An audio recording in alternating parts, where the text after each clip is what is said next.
Well, hello, Dr. Lyle. Hi, how you doing? I'm doing fine. How are you today? Good, good. How's it there in the cold country?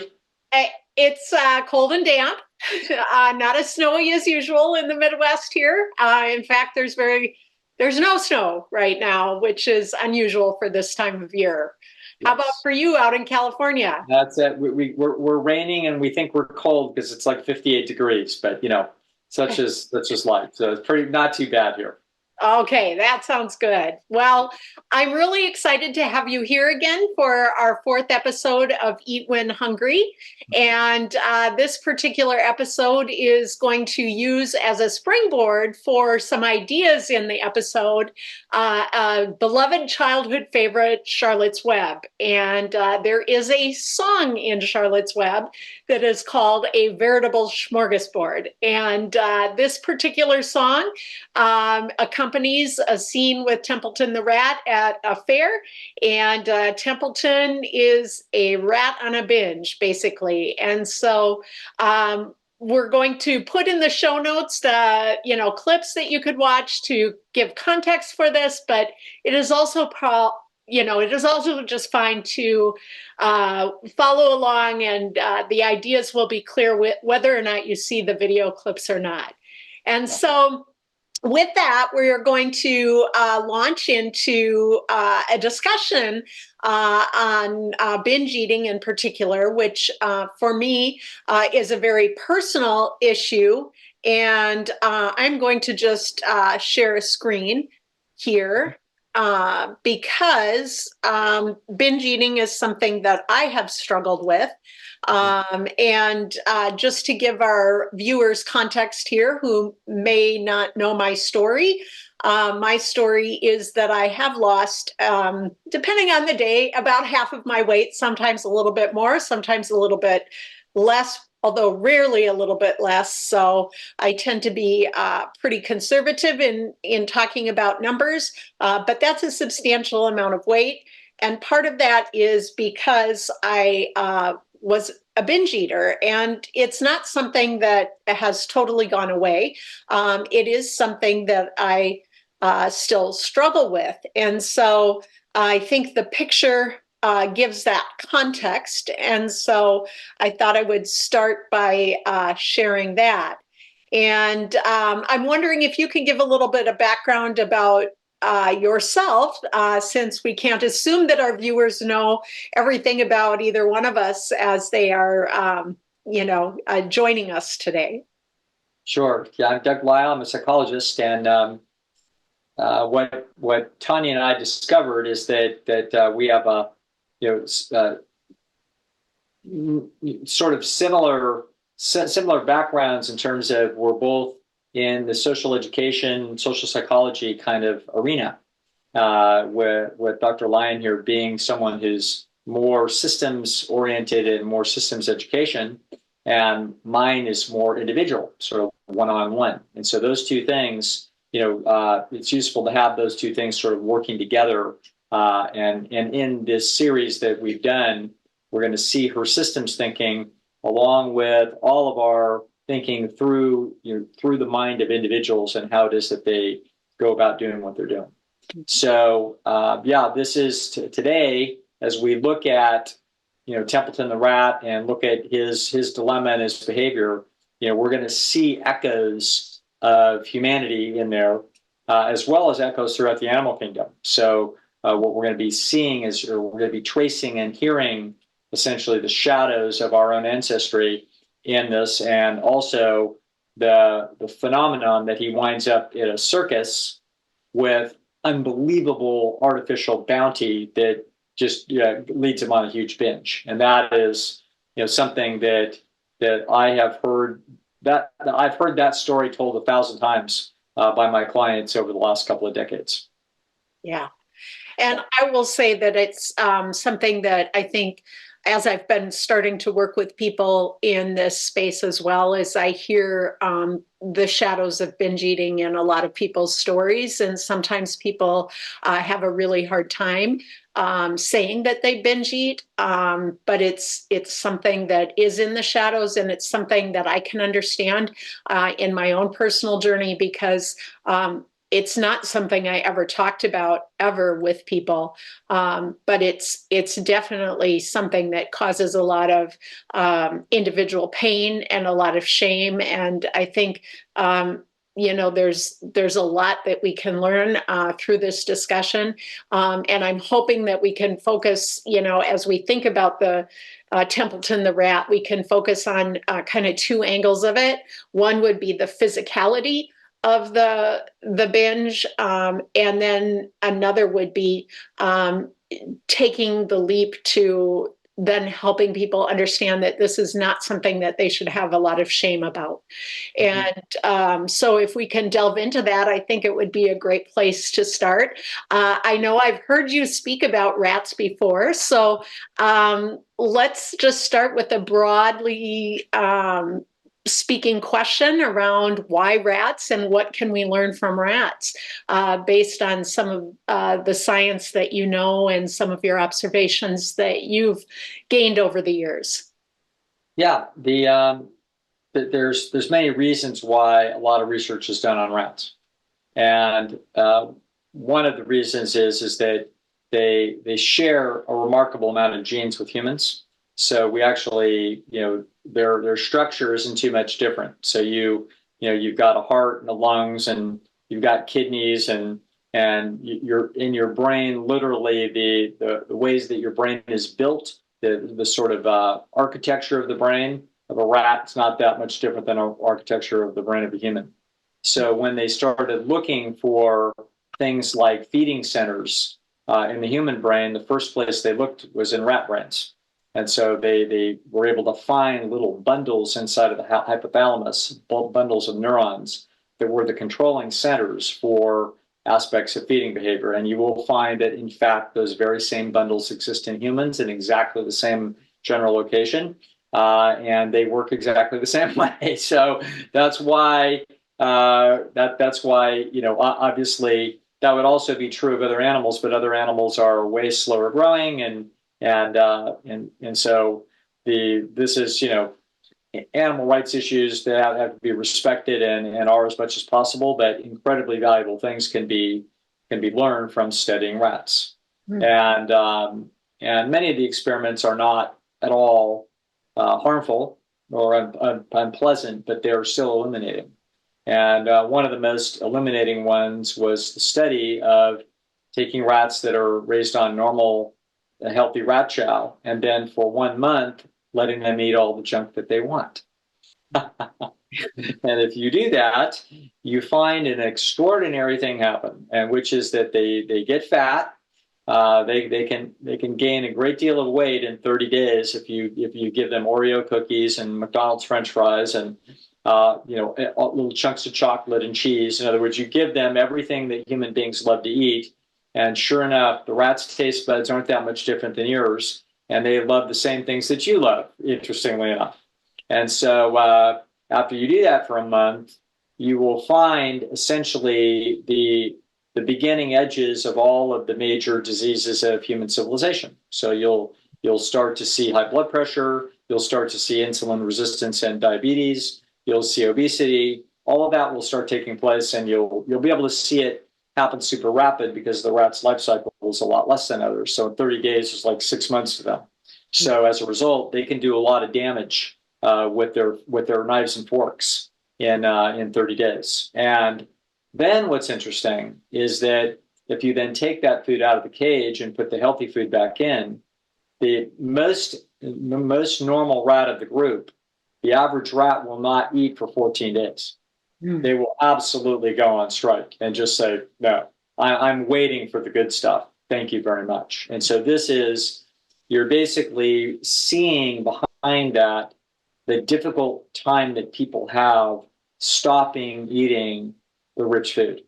It's like if you were to say to them, well, the solution is to eat this healthy food, the instinct inside the human says, no, I will not. I'll just wait until the ice cream and the cheeseburgers come. I would rather not have the healthy food. And that, what looks like obstinance, ignorance, self-destructive process is actually a deep survival instinct that is basically saying, it's not worth me eating this food that is fiber rich and water rich and vitamin rich and calorie deficient relative to the rich artificial food. I'm better off eating the really rich food, and I'm not going to waste a digestive cycle by eating this stuff that you've got in front of me. So I am going to wait. And it's like then 3 hours goes by and the animal's getting hungrier, but the animal still says, yes, but I think the rich food is coming, so I'll just wait again. And they'll wait and they'll wait and they'll wait and they'll wait until 14 days goes by of a water fast. And then finally, they'll grudgingly start to eat the healthy food. That, I have to tell you, reminds me of trying to educate people about eating healthy food. Mm-hmm. So that's why the clip from Charlotte's Web is, it really is echoing back through what we all face, what people face. Mm-hmm, mm-hmm. And what's really interesting about what you just said too is not just I think the rats going on strike, which is a very powerful piece of information, but also the different lifestyle diseases that start to develop in that as well. And I think in our last episode, we talked about the idea of going down the up staircase, which was a metaphor that I used for it being a very discombobulating experience, because it feels like you're going into this descent into, hellish restriction. Yes. But you're also going up this staircase. The way I visualize it is that it's easy to forget all of the things that I was doing for health when I was in this process of withdrawal. But it's not just hellish restriction. It's also that there's a lot of healthy things that are taking place in making this change that really are really great as well. And I think, in my own journey, I was focused on weight loss, and I was focused on weight loss for health, but I wasn't really thinking how pervasive the change was going to be if I could really center the idea of eating when hungry and healthy foods in my life, that there are a whole lot of benefits that go far beyond the weight loss part of it.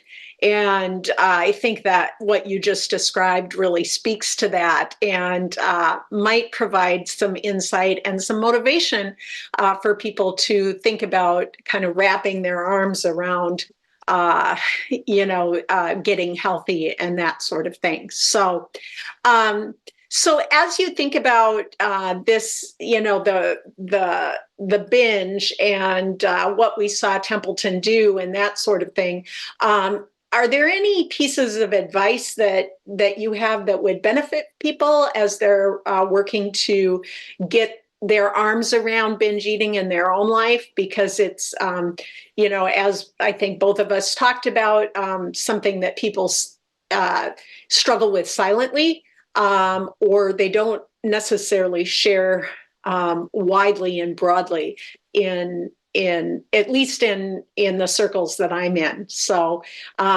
could you comment about that? Sure. There's a lot to say there. And so that's there's pieces to this that are not recognized by almost anybody.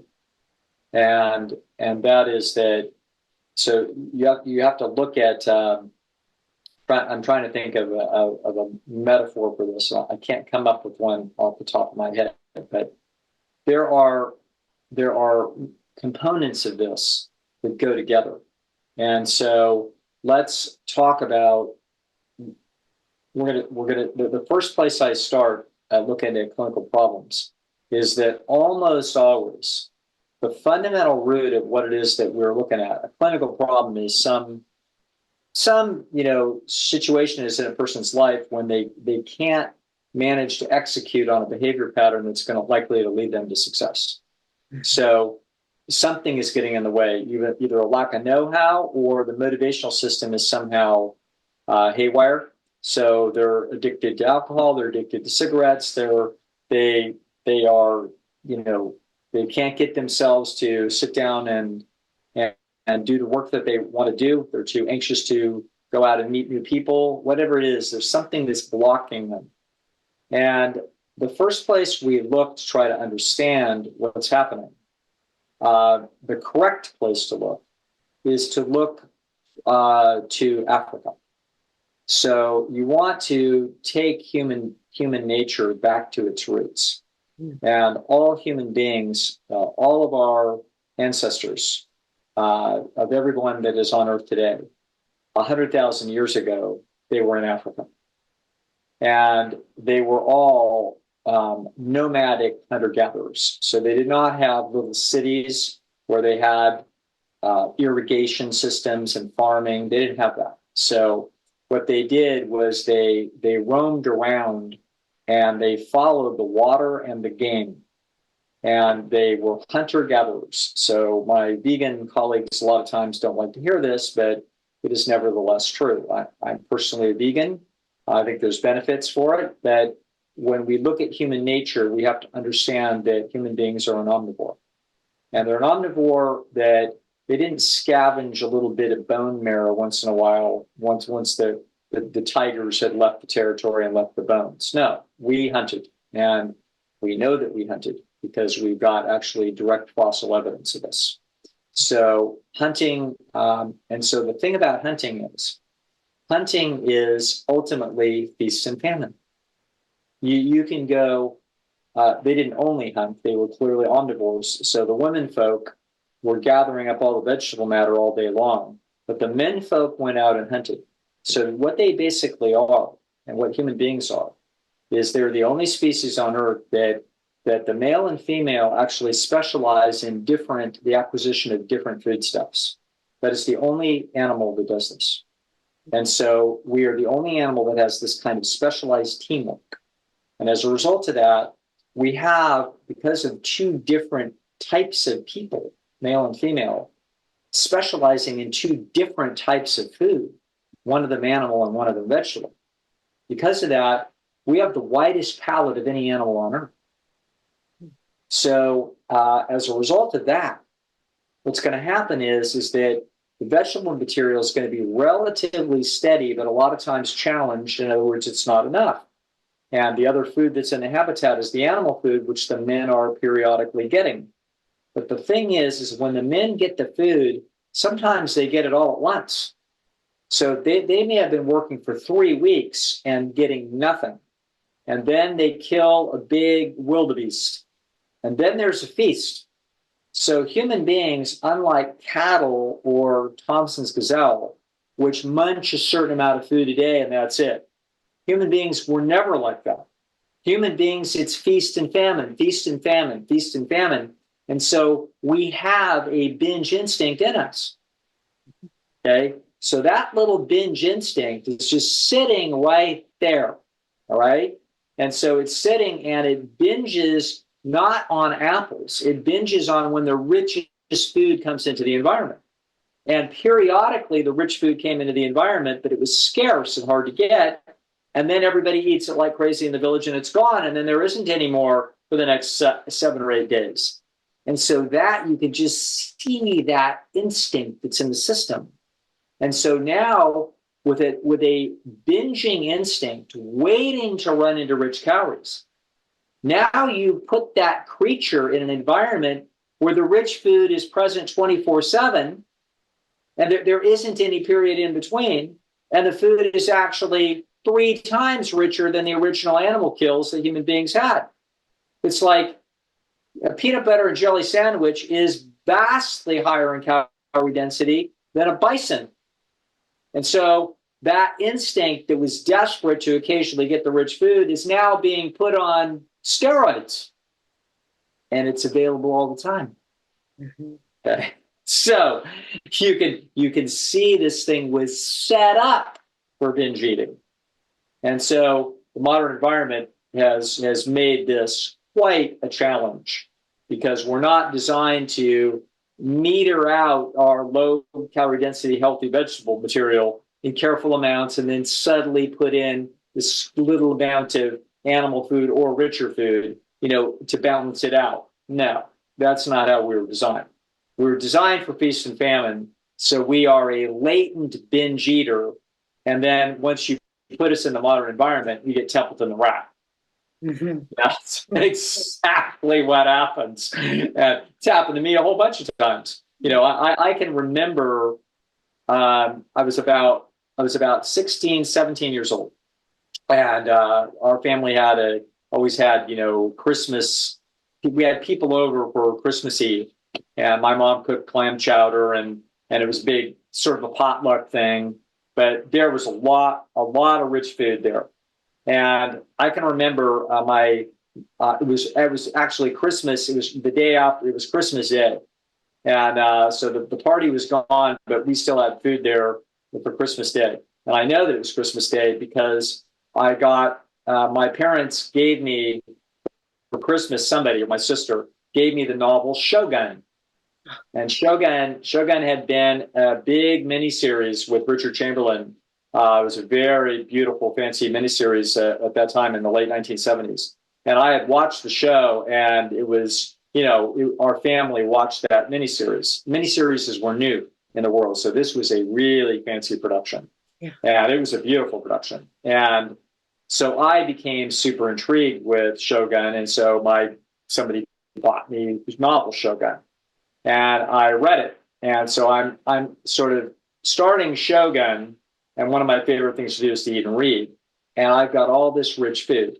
And so I'm going to my room with plate after plate of the super rich, whatever rich chocolate. I remember that I made a ham and cheese sandwich. And I'm like, I wasn't the slightest bit hungry. And I made this ham and cheese sandwich with mustard.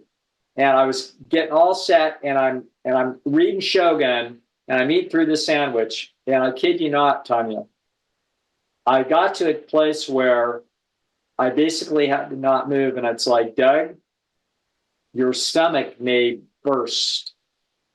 Like, I was in pain. I was like, I'm in some kind of trouble right now. Like, I don't know what I should do, but I could feel that I was Templeton the rat. I mean, I was way out there. And I remember the pain in my gut. And it's not like the pain hadn't been there when I swallowed my last chunk of that thing. It was like, I think I can get away with swallowing one more chunk. And I swallowed one more chunk, and that one more chunk was like, okay, you are really in trouble. Like, if I had to run for my life like that, I don't know what you do. And that was the day I discovered my inner binge eating crisis. And it's like, I saw how I've never been in that space again. I got in that day was so scary because I literally thought I could tear tissue. It's that feeling when you're a kid, when some big kid grabs your arm and he twists the skin both ways and it burns. That kind of like, hey, wait a minute, this could be really dangerous. It's not, but it's not good. That some kind of tissue damage is being done. I could feel like I'm in trouble.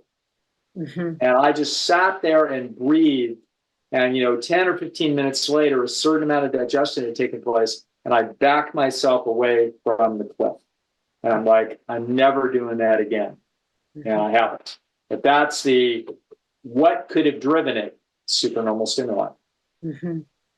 I think there are a few things in that story that I want to touch on. And one of them might be that people might be surprised by hearing you say that you have experienced a binge, because I think one of the assumptions that people have about, certainly that I've lived with my own weight, is that the size of a body is the size of a binge issue.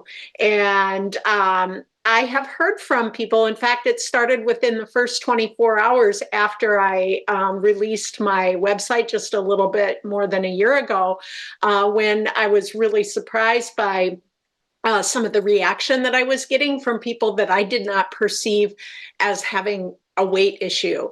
And that I have continued to hear from people who can identify with some of the challenges that come with healthy eating, and even binging and breaking cycles of the pleasure trap and the hold that supernormal food has on us. That has been really good for me to hear, because I think, again, with someone who weighed twice of what I weigh right now, I felt a great deal of personal shame around that. Yeah. And I think there's a lot in society that makes us feel that we are responsible for that. And we are, but it's also deeply instinctual, and it's deeply rooted in our physical bodies and a physical process that has nothing to do with the shortcoming in my mind. And I think that's one of the things that I'm starting to say a lot as I encounter more and more people, because I think that it's a message that needs to be heard. People want to hear it, and people need to hear it. I need to remind myself of that over and over again. And so I'm wondering if you can explain a little bit more about why the size of one's body may or may not play a role in understanding binge eating from a scientific perspective. Yeah. The way it works is that your body composition is, what it's supposed to look like. If we all went back to Africa and ate the food and binged when somebody made a kill and didn't otherwise, and that we are all naturally different. So my good friend Dr. Alan Goldhammer is probably at least, if we had to measure muscle mass, I'm sure he has twice the muscle mass that I do. So we're about the same height, but he's 40 pounds heavier, but it's not fat. He's just a lot stronger than I am. He's just naturally that way. I'm naturally slender. There's people that are bigger and stronger than Alan. Not a lot. I mean, Alan's probably the 80th percentile. But there's people, I've met people that are just naturally incredibly big and strong. And the same way with women, you'll meet women that are very thin, that are 5'2" and 95 pounds, and they're not anorexic. That's just who they are. And it doesn't matter what they eat. They could eat McDonald's 3 times a day. They're still 5'2", 95 pounds, and they're 68 years old. And it's never going to change. Yeah. You have other people that if they are, I've had women say, if I even think about it, I gain a pound. In other words, their biology is just different. Yeah. And the thing is that, so really what a person's body looks like doesn't really tell you anything about what their eating patterns are. In other words, almost everybody is more or less eating to satiation on pretty rich food. Mm-hmm.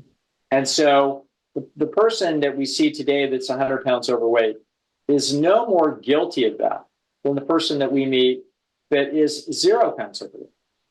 They are all eating the same materials. And yet the inference is that the person that's overweight is a glutton. Mm-hmm. Yeah. It's like that you can't, and the reason why we think that is that we know that something's wrong, or they wouldn't be misshapen in that way. Mm-hmm. And so we also know how they can stop it. They can wire their jaw shut. And if they do that, they will lose weight. We'll see it. So we're like, well, the problem must be that you got your jaw open too often. That must be the problem. And the problem is, 3 notches more complicated. They aren't eating too much food. They're eating too much rich food. And they aren't eating too much rich food any more than anybody else is eating too much rich food. It just so happens that their genetics of their design are different. So yes, it's a super important question. It's very hard for people they know that the world doesn't know this. Heck, they don't know it. Mm-hmm. Okay? Every one of us, had I turned out to be 100 pounds overweight, I would remember the times like me stuffing myself at that Christmas. And I'd be like, well, no wonder I'm overweight. Look at how I stuffed myself. But I wouldn't be noticing that everybody else is eating the same things I'm eating. I would have shame over the notion that I must be doing it too much. Mm-hmm. And the truth is that that's why this kind of education that we're doing can be so useful when it reaches the right ear, because the truth is a little bit more complex than anybody grasps. Mm-hmm. Yes, you are self-indulgent, mm-hmm. but you were designed to be, okay? But you were not designed to be indulgent in this way all the time, because you couldn't have been, because there's no environment like this in nature. Mm-hmm. And the indulgent foods that you're eating are 3 times the density. If we took you back and had you had nothing but, the men managed to wind up finding a herd and they feast for 6 months off this herd. Then the curvy girls gain about 8 pounds. The skinny girls gain about 2 pounds. Nobody gets overweight. Why? Because the rich food that we're getting into is actually part of our nature. Mm-hmm. The rich food that we have today is not part of our nature. Mm-hmm. Mm-hmm. And so as a result, it won't be 8 pounds for the curvy girls. It'll be 38 pounds for the 30 girls in that 6 months. And so and then behind that comes the shame that you must be a glutton. Mm-hmm. So these are the problems that we have today. Mm-hmm. And I will say that I have binged way more than you have when I hear your story. And I plan on weighing in on the personal story of this, in the sense that the food that I make, or the food that I make it, but the food that I eat makes a real difference in how I feel. And yes. I think that that's one of the resounding messages that I want to share with people, because I think for years, even after I was introduced to the plant-based world, I don't think I really understood how deeply small amounts of problematic foods could impact me. And I think there's a lot of value in, really taking that idea and taking the time to experiment with that. And it is really through successes and failures over it's been more years than 4 years, but I will say that it was multiple years for me to understand my hunger drive. And yes. I can speak out because I understand it so much differently now than I did.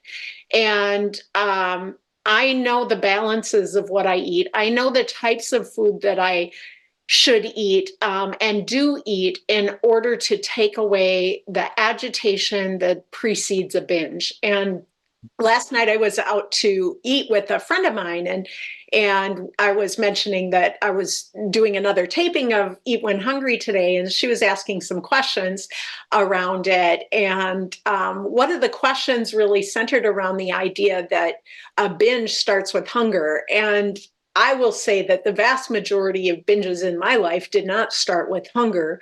They started with agitation, and they start with a feeling of the prowl, which is a word that I think we used in our last episode or a couple episodes ago. But when I start to feel that agitation, I've started to understand that cause-effect relationship between either getting the wrong balances of food, the wrong foods, and what happens with the disruption that leads to that feeling of prowl.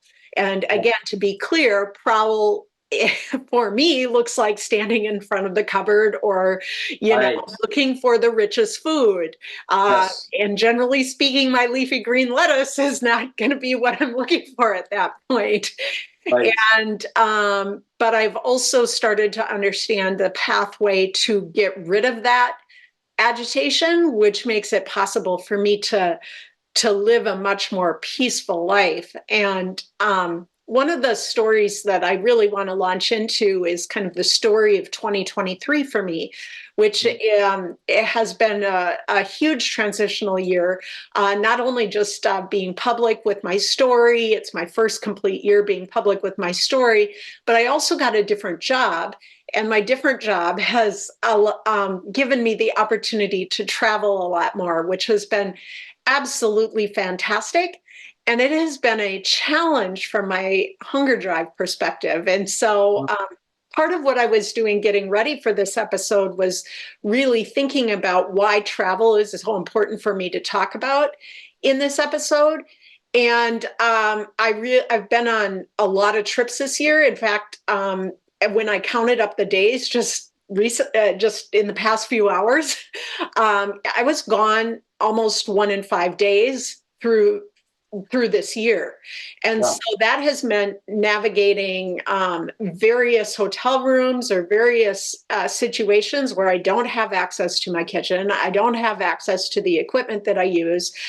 Sometimes I haven't even had access to a refrigerator or a microwave. And all of those things have made it really challenging for me to keep in check my hunger drive and to keep that sense of peace and calm um, in the travel, so that when I get back, I don't binge, or I don't binge while I'm there. And so I feel like I've kind of been topsy-turvy all year long.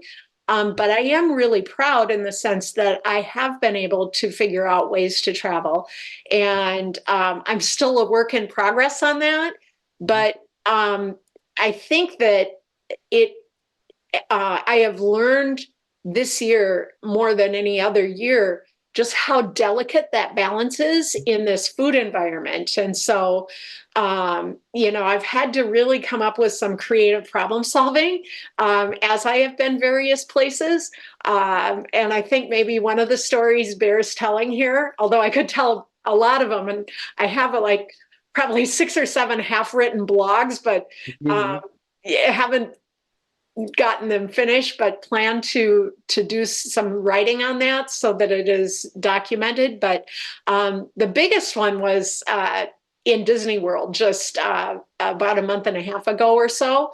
And I had planned, I didn't have a lot of food ready. Sometimes I bring frozen foods in my suitcase. I didn't have a lot because I had been through a busy part of the year. And so I had planned to take an Uber to go get groceries when I was in Disney World, so that I had the right kind of foods to eat.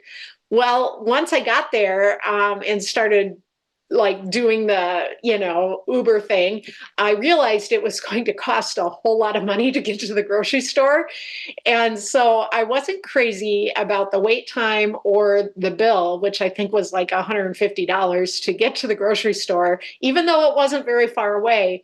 And so I started exploring options. And what I ended up doing is getting a grocery delivery service, and had a lot of foods delivered. Well, then I didn't have a very good refrigerator. I had a beverage refrigerator, and I had gotten a lot of bags with the groceries, and I had a few Ziploc bags with me as well. And so I took my suitcase and made it into a makeshift cooler with bags of ice from the ice machine, and was able to store my food because I was gone for 5 days, which is a significant amount of time. And it's interesting because when I checked into the hotel too, I was asking about where I could get a good salad and that sort of thing. And I actually found a chef that made me a very, very good salad, but it was also very expensive. And so, but when I was looking at some of the options that they had given me, I was like, yeah, these are not what I would call healthy salads. And since I am also a volume eater, they were also very, very small. So I was going to end up with some trouble there. But I was able to navigate that situation in what seems like an extreme manner. But I was able to keep myself from having salt, oil, sugar, and then some of my other trigger foods that I have found it to be very beneficial to avoid when I'm traveling, because they're really hard for me to recover from. And so keeping that sense of calm, even though my balance has been off, has helped me when I get home to not go off the deep end in terms of those binges. But these are very real things that I navigate in my life now on a regular basis that really show the idea that I wasn't broken and I am not fixed, which I keep coming Right. back to. And I think your explanation of the science pieces can be really helpful in helping people understand why they aren't broken, and then also understanding the flip side that there aren't any magic answers on this. And personally, I'm not fixed. I'm working really hard to keep the things that are part of the genetics that I have in check so that I can center health and wellness in my life and maintain a weight loss. So I think that that's a really long story, but it also is one that shows some of the points that you were getting at and what you were making through the science. Yes. Yeah, we come over and over again to your natural design, and when we start changing the environment, temptations are all over the place and vulnerabilities open up. Mm-hmm. And so that's why these are not problems that we were designed to solve. Mm-hmm. We're constantly trying to essentially quietly and routinely go against our instincts in the modern environment. And so the less we have to do that, the better. So the more we have arranged our own personal food environment to be convenient, and healthy and easy and socially unchallenging, like all of these little features make it so that we can stay in a groove. And as you start to travel, as you've done a lot of, it sounds like in the last year, you're getting pushed out of that groove all the time. So it's not an easy thing to find your way back into it. If you can maintain a good job through a whole bunch of travel experiences, then we know that person has gone up the learning curve by keeping their environment clean. Not an easy thing to do. So yeah, they didn't have that problem. That problem does not naturally exist in human nature. So over and again, we find the most difficult problems that we have to solve are the ones that we were not designed to solve. Mm-hmm. So that being said, do you have any other techniques that you give to people when they are working on overcoming binging? I wanted to say one thing about this. So people might listen to some of my talk about individual differences, and they might say, yes, but my husband can eat one cookie, but if they're around, I'll eat 20. Yeah. And that's true. But what you would never know is that sometimes it's the portly person that can have one cookie, and it's the skinny person that can't have just one. They'll have 20. But you're never looking for that. Okay? You're never looking for that. We're always looking for this sort of confirmation bias that we understand that the reason somebody's overweight is because they're a glutton. And so it turns out, no, that isn't true. Okay? But you will see cases where one individual out of a friendship or a couple is naturally not a binger. It's just sort of not in their DNA. And the other one that there is, and the other one may be the one with the weight problem. And then everybody's blaming that binge process. But the truth of the matter is that there's nothing heroic or self-disciplined about person number one. That's just their biology. They I don't know what's wrong with their ancestry and how it is that they manage to survive. But the bottom line is, if they don't have binge circuits in there, or they don't have much of a binge circuit, they're unusual. They're out there on the tail end of a bell curve. Okay. And so once again, I don't want to basically say everybody always eats the same, and that body morphology is just a derivative of the nature of the metabolic differences in people. Well, no, it can be it can be secondary to behavioral differences as well, but those behavioral differences themselves are genetic. Okay, and so in other words, yes, there are just kind of abstemious little picky eater people that would never binge on anything, and it's not surprising if a bunch of them are thin. Okay, but they didn't earn the thinness through natural self-discipline. They earned it through genetically mediated, unusual self-discipline. Mm-hmm. They just weren't that reactive. It's the equivalent of I'm sort of one of those people, not with food, but with alcohol. So I've had, not through any religious or any other conviction, but I've had a few glasses of alcoholic beverage in my life. And one time I felt a little tipsy and I did not like it. Okay. Ironically enough, my very first client as a young psychologist more than 40 years ago was a young lady that came in and told me she was an alcoholic and that if there was a river of drinks, she would be there all day. And she knew that from the first beer she ever drank. Wow. That has nothing to do with anybody's, stresses or family dynamics or anything else. You're looking at absolute 100% pure individual differences in biology. Mm-hmm. That problem does not exist on the Kalahari or on the Serengeti. There isn't any alcohol, and there never was. It just so happens that human beings figured out how to make it, and it turns out that a small percentage of people, it's dynamite bad for them.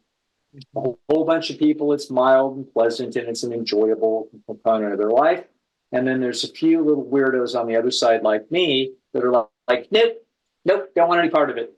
Okay? For no moralistic reason at all. Actually, I tried it, and it's like, no, I actually dislike that feeling. Glad I did it because I actually understand the feeling. I can resurrect it from my memory. It was so striking.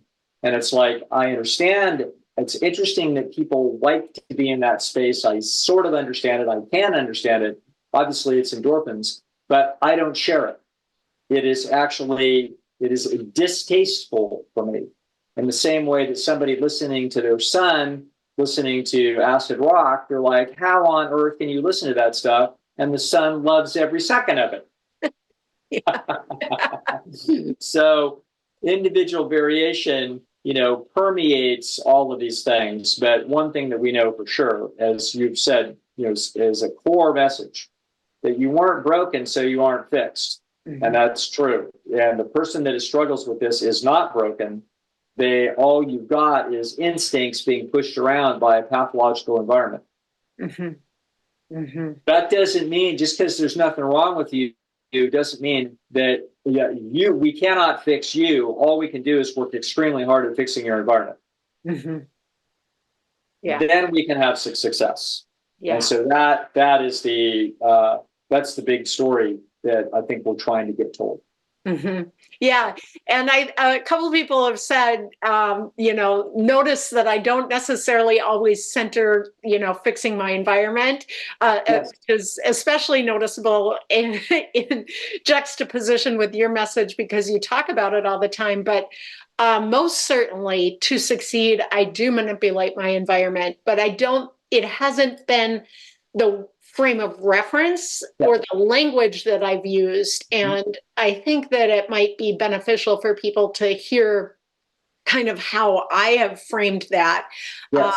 But really, when I decided to get my arms around my obesity, I decided to drill into hunger. And I've said this part of the story, but I was fed up.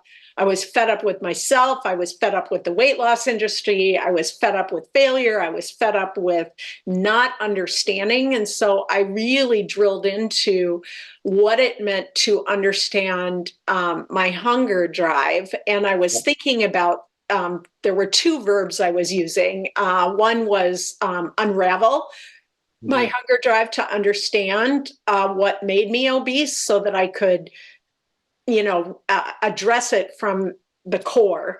And the other was to subdue it. And I think that word is indicative of the fact that I hadn't lost weight yet because I was not necessarily even thinking about eating when hungry then. I was trying to control it, to get a handle on it, and to be able to then lose weight. So that really is kind of the frame of reference. And so I've tried to go from the inside out to understand how food makes me feel and to pay attention to the cause-effect sequence. that I know in my body and that I feel in my body as I work through some of the science and what I hear about it and sift through really complex forces of information to figure out the why of me. And because I always thought if I could get a hold of the why, then that's what's going to set me up for success. And so when I think about my environment is a reflection of the why of myself. And of course I'm manipulating it. Make sure that I have kind of three pillars that help me stay balanced and really work to give me a peace that prevents binging much of the time. And that would be leafy greens, that would be beans, and that would be the wet starches. And it is really, I've been at this a while now, and if I pull one of those pillars away, I start to feel unbalanced. And I can get by a few days or even longer with that. But if I'm really going to be eating optimally for myself, those three pillars are what make me feel the best. Yes. And so getting back after travel to this is the action plan, right? When I fail, I know that this is the action plan that I need to execute. And within a few days, I will start to feel better and I will feel more balanced. And I don't, by the end of a trip, I am working really hard with willpower, and willpower is exhausting. Right. I think it's much harder to live with a foot in both worlds than it is to, once I got through the kind of the withdrawal that you were talking about the rats going on strike and not wanting they wanted the unhealthy food and not the healthy food. And my transition was like that. It was a hard transition, and it took me a lot longer than what I heard people describe before the foods tasted good. But it's a journey that is so well worth the effort in terms of benefits, not just from a weight standpoint, but from a health standpoint. And it feels good not to be binging. And sometimes people will say, well, I couldn't live without those supernormal foods. And sometimes I even hear messages about how people couldn't live, or they're fearful to live without the excess of those. And that, I think, is a really scary and uncertain place to be, that gets at part of the emotional experience of making a change like this. It's very disconcerting. And I'm kind of rambling on that, but it's all part of a complex change. And I can look at that video of Templeton now, and when I see Templeton binge, I remember the binges, and I'm like not perfect on this, but I am not binging by, thousands and thousands of calories these days. And it's, because I am, I understand a lot of strategies to cut that off before it happens, that go into the why of myself. But binging was not a pleasant place to live. There was no joy in it. In that regard, Templeton's journey is kind of a romanticized version of what a binge is, but that joyful abandon is not joyful. It's a whole lot less joyful. And I would say that distance from it makes it even seem less joyful than living it. And the other part that I would say from an emotional standpoint at the end of the binge is,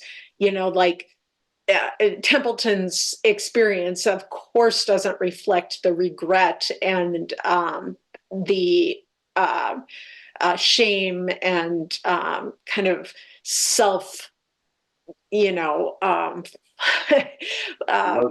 flagellation that might go with that, because I never, I could see and feel that pain in the stomach and the bloat that comes with the binge. And you mentioned like worrying that you tore tissue and that sort of thing. Like there is pain that is associated with that. And all of those things really speak to a binge being a compulsion more than a choice, because that's not a choice that I ever really wanted to live with.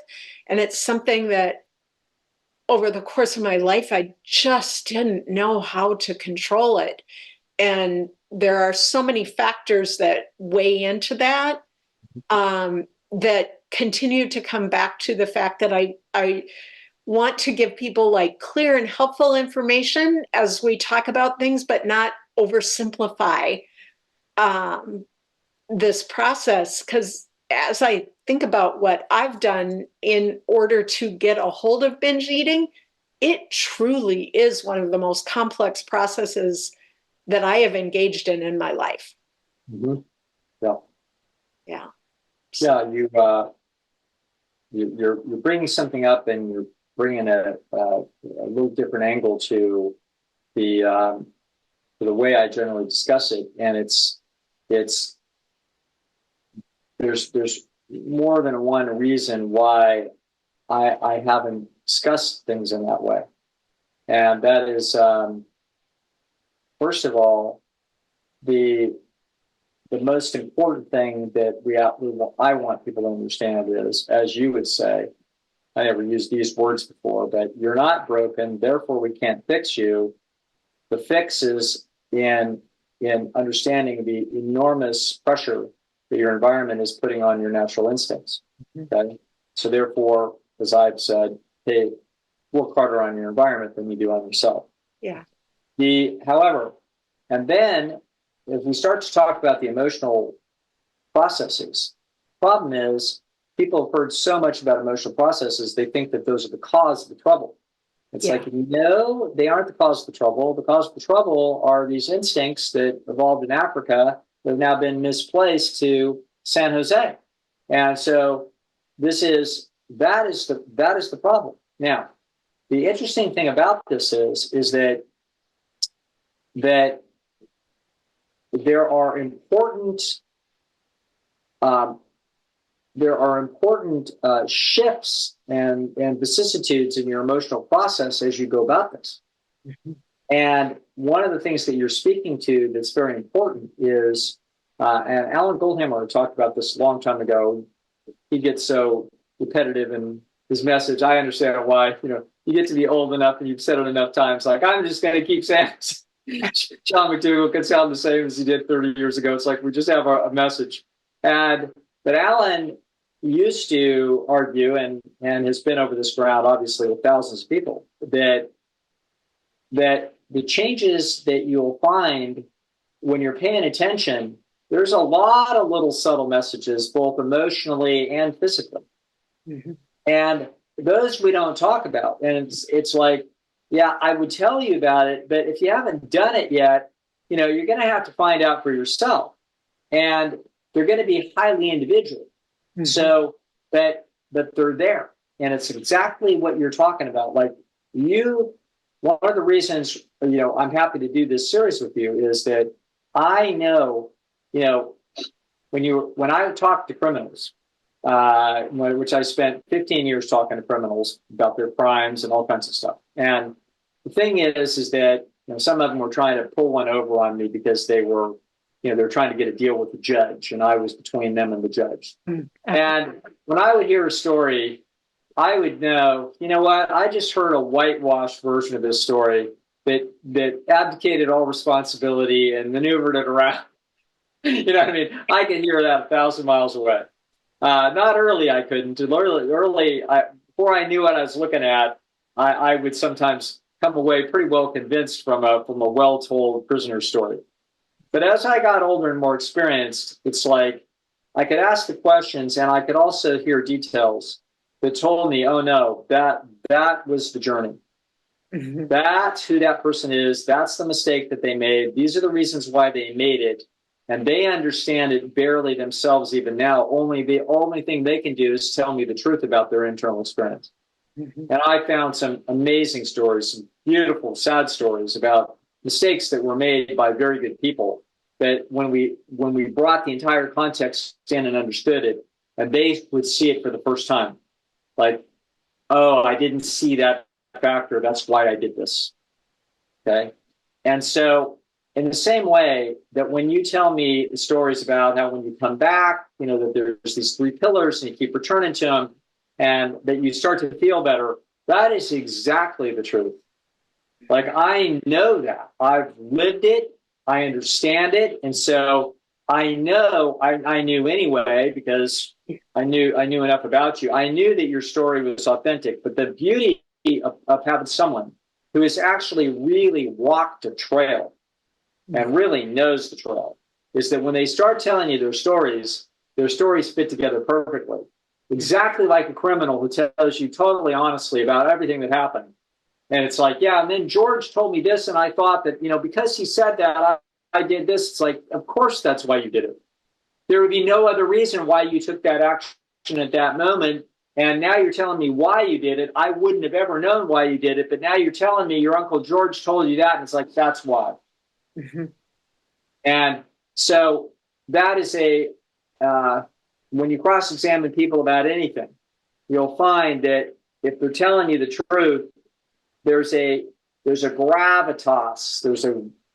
We could call it veritas gravitas, but the truth has a gravity that pulls it together. And so that's what's very interesting for me listening to your stories, is because it has veritas gravitas sitting in the middle of it. And that is exactly right. It is, as a psychologist, sometimes I'm almost frustrated that I'm going, anti-psychology about this, because people think that the reasons why they have the problems are deep conflicts from their childhood. It's like, no. But I don't want to say that psychological factors are not related. They are. They're right in the middle of this thing. That the thing has to do with your ancient psychological motivational architecture. It has to do with the modern environment today. It then has to do with your juxtaposition with those things and your struggle. It then has to do with the fact the overwhelming avalanche of innate reinforcement that takes place when you do exactly the wrong thing. And then alongside that, we're going to see the subtle physical and psychological penalties that take place for them. And what you're describing is, as you started to walk this walk, you got more and more in turn into the subtleties. And as you talk about your escalator going up and down, this is exactly what Alan would talk about 30 years ago. He'd say, you got to pay attention to the fact that you're getting better. Yeah. You'll notice when you make good decisions, you will feel better, psychologically, and you'll feel better physically. And if you're not paying attention, you might not know it. You know what I mean? But if you get to pay attention to it, it's like, oh, there's signals that can tell me the right way out of this mess. Yes. You have to be like, a Native American on a subtle trail, tracking a game or something. In other words, you need to know. Part of the tracking is to be able to look inside. And so that's where this gets very psychological. And so that's part of the journey that I've never even talked about, because I'm just trying to get to the big basics and get you on the right trail. But now you are talking about the subtleties of the trail. And these subtleties are real, and they are actually important. And they're not anything that Alan and I we've never talked about it in print, almost never wind up with a Q&A that ever winds up here. But we know about it. We know it's important. Yeah. And so thank you for sharing this authentic story. It's convoluted and long and complicated. We have such a big, there's so many pieces to this, but this is one of them that never gets talked about, which is the very quiet, really subtle physical and psychological changes that start to take place when you go the right direction. Now, it's not as simple as just, a big one that I try to hang the halogen lamp on is the self-esteem shift that starts to happen. Yeah. Like I talked about, that's a big one, but it's not the only thing. It's not just a feeling of self-esteem. It's a feeling of control, that you're not out of control. You know what I mean? It's a lack of the shame that you would take place. It's all these little subtle pieces that you're talking about.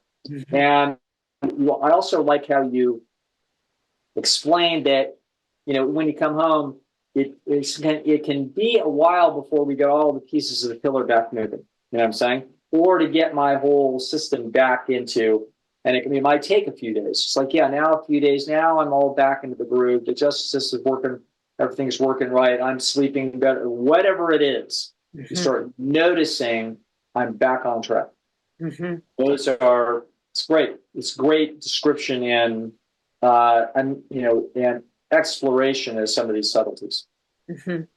And I think that that's one message that I would really have for people is I love how you tell people not to rush with this, because discovering these subtleties that ultimately can help you understand yourself and help you understand your action path that may look a little bit different than someone else's, or very different than someone else's. Like if I had followed a specific program, I would have never understood myself.